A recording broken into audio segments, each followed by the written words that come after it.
ನಮಸ್ಕಾರ. ಇವತ್ತು ನಮ್ಮ ರಂಗನಹಳ್ಳಿ ಅಲ್ಲಿ ಸ್ಕೂಲ್ ಮ್ಯೂಸಿಕ್ ಆ್ಯಂಡ್ ಮ್ಯಾಜಿಕ್ ಕಾರ್ಯಕ್ರಮವನ್ನು ಹೊಂದಿದ್ದೀರ.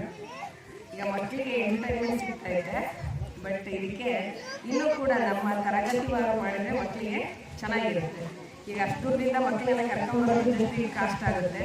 ಒಂದೇ ಕಡೆ ಸೇರಿಸೋದು ಕೂಡ ನಾನು CRP ಆಗಿ ಹೇಳ್ತಕ್ಕಂಥದ್ದು, ನೀವೇನಾದ್ರು ಮಾಡೋದಿಲ್ಲ ಇನ್ನೂ ಒಂದು ಸ್ವಲ್ಪ ಕಾಸ್ಟ್ ಕಡಿಮೆ ಮಾಡ್ಕೊಂಡು ಒಂದು ಹೈಸ್ಕೂಲು HPS LPS ಇರುತ್ತಂದರೆ ಅಂಥ ಊರುಗಳಲ್ಲಿ ಸ್ವಲ್ಪ 1 ಗಂಟೆ ಕಾರ್ಯಕ್ರಮ ಮಾಡಿದ್ರೆ ಅನುಕೂಲ ಆಗುತ್ತೆ. ಈಗ ಎಲ್ಲರೂ ಈಗ ಕರ್ಕೊಂಬಂದ್ವಿ, ನೆಕ್ಸ್ಟ್ ಮಧ್ಯಾಹ್ನ ಕ್ಲಾಸ್ ವೇಸ್ಟ್ ಆಗುತ್ತೆ. ನಾವು ಇಲ್ಲಿಂದ ಕರ್ಕೊಂಡು ಹೋಗೋದಕ್ಕೆ ಬಸ್ ಇನ್ನೊಂದು ಮತ್ತೊಂದು ಚೆನ್ನಾಗಿದೆ, ಮಕ್ಕಳಿಗೆ ಎಂಟರ್ಟೈನ್ಮೆಂಟ್ ಸಿಗುತ್ತೆ. ಬಟ್ ದೂರದಿಂದ ಬರೋದಕ್ಕೆ ಸ್ವಲ್ಪ ಕಷ್ಟ ಆಗುತ್ತೆ ಮಕ್ಕಳಿಗೆ. ಇನ್ನೂ ಸ್ವಲ್ಪ ಕಡಿಮೆ ಮಾಡ್ಕೊಂಡು ಮಕ್ಕಳ ಈಗ 50 ರೂಪೀಸ್ ಅಂದರೆ ಸ್ವಲ್ಪ ಕಾಸ್ಟ್ ಜಾಸ್ತಿ ಅನ್ನಿಸ್ತು ನಮಗೆ. ಕಡಿಮೆ ಮಾಡ್ಕೊಂಡು ಆಯಾ ಊರುಗಳಲ್ಲೇ ಸ್ವಲ್ಪ HPS LPS ಹೈಸ್ಕೂಲ್ ಇರ್ತಕ್ಕಂಥ ಊರುಗಳನ್ನು ಮಾಡ್ಕೊಂಡ್ರೆ ಅನುಕೂಲ ಆಗುತ್ತೆ ಅಂತ ಹೇಳ್ತೀನಿ. ಮಕ್ಕಳಿಗೆ ಒಳ್ಳೆ ಎಂಟರ್ಟೈನ್ಮೆಂಟ್ ಸಿಗುತ್ತೆ.